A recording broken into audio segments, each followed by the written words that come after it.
Hello friends, मैं मोहम्मद ज़करिया खान और आप देख रहे हैं tribune-hindi.com। हम लोग हैं मुंडारा पे। मुंडारा वो जगह है जो बैनगंगा नदी का उद्गम स्थल है।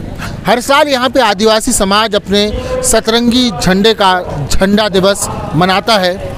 आज हमारे साथ मौजूद हैं यहाँ पर आदिवासी नेता यशपाल भलावी जी, साथ ही हमारे अन्य दूसरे लोग भी। हम उनसे बात करेंगे।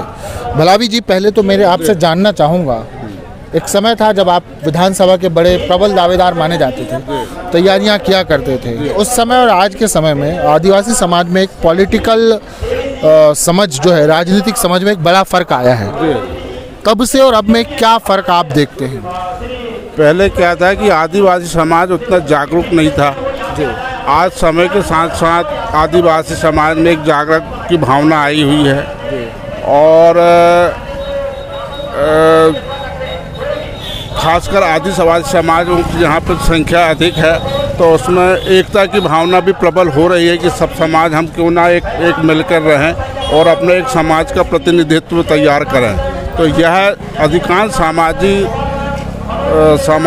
को देखते हुए पूरा समाज एकता की ओर अग्रसर हो रहा है। सामाजिक एकता की आपने बात की, तो सामाजिक एकता अगर हो रही है तो राजनीतिक पार्टियां अलग अलग तरह से अलग अलग बैनर के रूप में क्यों सामने आ रही हैं? अब राजनीतिक पार्टियां अलग अलग बैनर से तो क्या सब राष्ट्रीय पार्टियां हैं, उनका बैनर तो अलग अलग रहेगा और हर राष्ट्रीय पार्टी आदिवासी समाज का बहुल होने के कारण इस समाज को अपनी अपनी ओर आकर्षित करता है। अब यह आगे भविष्य में बताएगा कि यह समाज क्या अपने स्वयं के बल पर आगे चलने की इच्छा रखता है या फिर बटा हुआ कुछ आदिवासी समाज पहले से जो बीजेपी पार्टी में जुड़ा हुआ है, कुछ कांग्रेस में जुड़ा हुआ है, यह आगे बताएगा। अब अच्छा, जहाँ तक बात है, कुछ समय हमने देखा था गोंडवाना गणतंत्र पार्टी उभर के आई थी।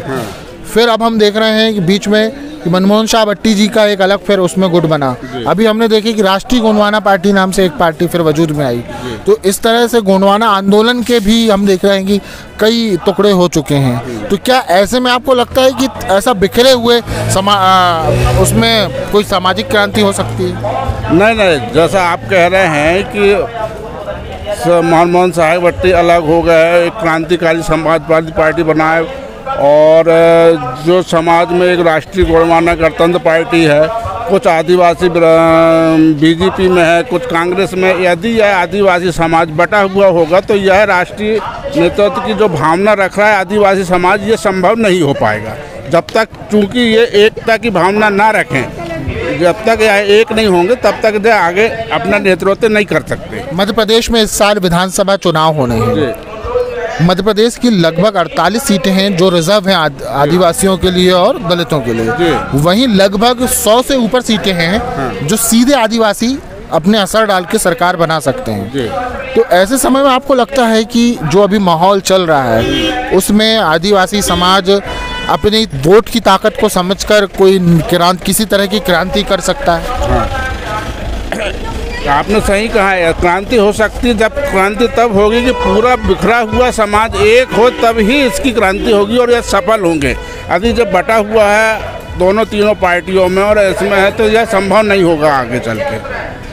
तो आपका एक हमने देखा कि काफ़ी एक्टिव हुआ करते थे आप, आजकल क्या गतिविधियाँ हैं? आजकल भी मैंने 9 साल की सर्विस का BRS लिया हूँ। मैं पुनः अपनी स्वयं की तैयारी कर रहा हूँ। पहले मैं पार्टी का से संबंधित था, पार्टी ने मुझे आश्वासन दिया था, लेकिन पार्टी ने मुझे नेतृत्व करने की इजाज़त नहीं दिया। तो मैं स्वयं इस बार मैं अपने निर्दलीय के रूप में अपने किस विधानसभा से? बरघाट विधानसभा से निर्दलीय के तौर पे लड़ेंगे? जी। आप जिला पंचायत सदस्य के रूप में भी कर रहे हैं जी।